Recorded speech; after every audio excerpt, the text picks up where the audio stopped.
here with the one and only Stan Lee here at Wizard World. Stan, thank you very much for joining us. I wouldn't be anywhere else at this moment. That's good. How do you like it here at Wizard World in Philadelphia? I love it. It's a great convention. Most conventions are great, but the people here are so nice, so pleasant. Even you interviewing me are being pleasant, which is a rarity for me. So I'm having a great time. This interview just began, so we'll see how it goes. We'll see how it goes. So do you feel partially responsible for all the madness that is going on? I mean, think about all the superheroes that you helped create. Think of Spider-Man and Thor and the Fantastic Four. Do you feel like you are like the father of all this that's going on? No, I'm an innocent bystander. I'm an interested spectator of the passing parade. I'd rather think of myself. I don't want to be blamed for anything. That's very poetic, very nicely said. I tend to be that way. Yes, you are. Now, speaking of some of the great superheroes that you helped create, I don't know if you heard of a little movie called The Avengers that has been out. You know, there's been some talk about that movie. I've got to see it one of these days. You know, it was the top grossing weekend film in all of North American history. Why do you sound surprised? I don't sound surprised. What do you think? What do you think is the allure of these superheroes and these superhero movies to keep breaking these box office records? You see, you make the same mistake that the general public makes. Oh, I hate making mistakes. The allure has to do with my cameo. Everybody wonders about it. In fact, I'll tell you one reason that the movie has done so well. It's been a secret till now, but I think it's time the public knew. You may notice my cameo was very brief. Blink your eye, you might have missed it. Many people blinked their eye and missed it. Well, what do they say the minute they're leaving the theater? We didn't see Stan's cameo. They go right to the box office, buy another ticket to make sure they don't miss it again. I figure we sold half again as many tickets because of my cameo. Unfortunately, the producers don't agree with me. Yeah, maybe you'll get a longer cameo in the next You few. never know. And then they'll make a whole compilation DVD. No, if they give me a long cameo, the movie won't do as well. Okay. We'll keep. So, I bet it's a safe bet to make that there's an upcoming Spider-Man movie coming up. I've heard of that. And perhaps you will make a cameo in that. I've already done it. Have you? A magnificent piece of example of the histrionic art. I don't have anything to say, but my actions will leave you breathless. As they always do. I'm sure they do. As they always do. Well, now we're in the digital age, and I heard that Stan Lee has a YouTube channel. Can you talk a little bit about your YouTube channel? I'm trying to remember what the name of it is. I think it's called The World of Heroes YouTube channel. I'm always there for you. I was just testing you. The Stan Lee's World of Heroes, to be accurate. It's on Voo Guru. Oh, you're true. Michael Eisner's Voo Guru. Say that and 3 we times. We have our own channel there called Stan Lee's World of Heroes. And it's going to deal with real heroes, imaginary heroes, everything heroic that one can think of will be on that channel. And I will be the chief presenter or presenter, as the case may be. And I'll be the person pulling it all together and giving it that enchantment and that worldwide appeal for which I'm so justly famous. I love your modesty, Stan. I'm famous for that too. Because everybody says the man is conceited, but he really should be more conceited. I agree with that sentiment. I couldn't agree more. I think you could, actually. But you know, it is so hard for me to take anything seriously. That's good. Anyway, you're good. I'm having a good time. Oh, thank you. I've been told I'm good.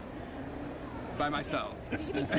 Now you sound like me. You'll have to teach me. You'll have to teach me. We'll have to hang out some more, Stan. Now, also, you're not done with comics, Stan. You're not done. I didn't know. They may be done with me, but I'm not done with them. No, I didn't know.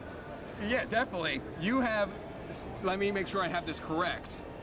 Stan Lee and the Mighty Seven. Is that correct? Well, actually, the name of the book is The Mighty Seven, but I not only have a cameo in this book, I am a continuing character as myself. As yourself? Yes, Stan Lee. See, I refer to The Mighty Seven as the world's first reality comic book. Ooh. It's just like these reality television shows. Right. I discuss my publisher in the. It's published by the same company that publishes Archie and Betty and Veronica. Archie. Yeah, and Publishing. Jughead. And Jughead. Very good. I was testing you. And in the book itself, I go to Archie and I say we make a deal to do a comic book. It's a reality story. And John Silverclide is the publisher of Archie. No, I said it wrong. John Goldwater. Strike that. He had a partner named Silverclide. John Goldwater is the publisher of Archie. I go to his office. We're discussing things. And the other artists there we have one very funny scene. I'm talking to Goldwater, and then you see the doorway with all the artists where they work, and they're all like this, looking in through the doorway, wondering what's happening. And the minute John and I turn around, they're all back at work at their desk. It's very funny when you see it. So it's a reality comic book, but it involves 7 mighty superheroes. Oh, so there are superheroes in this. Oh, are there ever? Yes, we need the superheroes. And what we've done, we've taken fictional superheroes and put them in the real world. And it's a fantastic mixture, a conglomeration of reality and fantasy, which is sure to take the reading world by storm and, of course, be immediately followed by the cinematic world. And you'll make a cameo in the movie. A long cameo. A long cameo.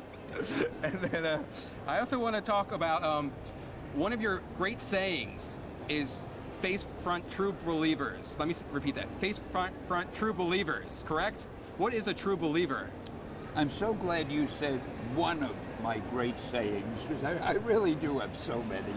And what is a true believer is anybody who has the fortitude to stick with me and read what I'm writing or listen to what I'm saying. He or she has to be a true believer, and I have a world of respect for that person's taste and judgment. I don't know, I got that expression from somewhere.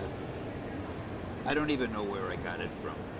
But I love expressions like Excelsior. That was another one. Hang loose, face front, enough said, all those things I used to write. Yeah, that's it. I'm a very corny, despite the fact that I'm obviously an intense intellectual, I'm a very corny person. You are. I don't know why we're laughing. Because I'm very funny. At least I find myself funny. See, and people have a great quality like yourself. You see me laughing. You don't know what the hell I'm laughing at, but it's contagious. I don't know what you've been talking about these past 10 minutes. Neither do I. That's the fun of it. Right. Very often I have a conversation and somebody, I leave the person I'm talking to. Like if I walk away from you and I'll talk to somebody else, and that person will say, "What were you talking about?" I answer very honestly, I don't have the slightest idea. How the comic book industry changed, how now it's all these blockbuster movies coming out. Well, people wanted to make movies of these comic books, these superhero comics, many, many years ago. I remember when I moved out to Los Angeles, it was more than 30 years ago. I wasn't out here for more than a couple of weeks when I met a fellow named Menahem Golan, who was the head of a company called Cannon Films, which at that time was doing like 20 movies a year. I mean, they were big in turning out a lot of movies. And the first thing he wanted to do was a Spider-Man movie. Then I met an agent. There was a company then called CBS Films. They're not around anymore. But he was an agent who sold the Fantastic Four to CBS Films, but they never went ahead and made the movie. The reason the movies weren't made, nobody could do the special effects. Nobody could do what had to be done. But then, I don't know, 10 years, 15 years ago, whenever it was that the X-Men started and Spider-Man started, I think it really started with the Superman movie, where you would believe a man could fly. And then we came out with Blade the Vampire Hunter or something like that. Right. And that was pretty good for what it was. And little by little we realized that we now had the ability to do the special effects that were needed. So we finally did the right Spider-Man movie, and that worked. There's no stopping us.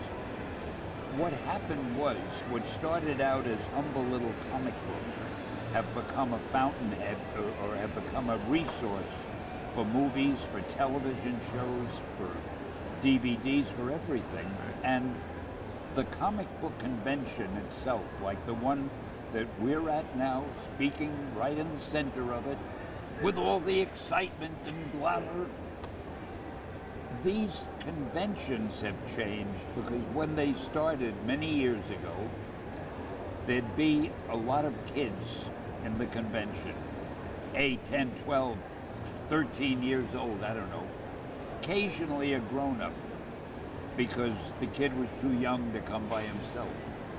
It's all, and they were just for comics. Now, these comic book conventions are really pop art conventions. They involve movies, television, DVDs, the internet, celebrities of every type who are involved in education. I would like to think I'm the reason for all of this, but I think that might be a little bit of an exaggeration. I like you wrapped it back to the first question. Very nicely done. Yeah, I tried, and I'm very good at this, really. You notice I'm trying to get as much airtime as possible. I see. So I took what could have been said in 2 sentences. That's all right, Stan. Thank you so much. I knew you'd cut me off eventually. Thank you very much for the interview. It was really a pleasure. Excelsior. Thanks for putting up with me. I tried. Excelsior. Got to say it with meaning. Yeah, Excelsior. Attaboy.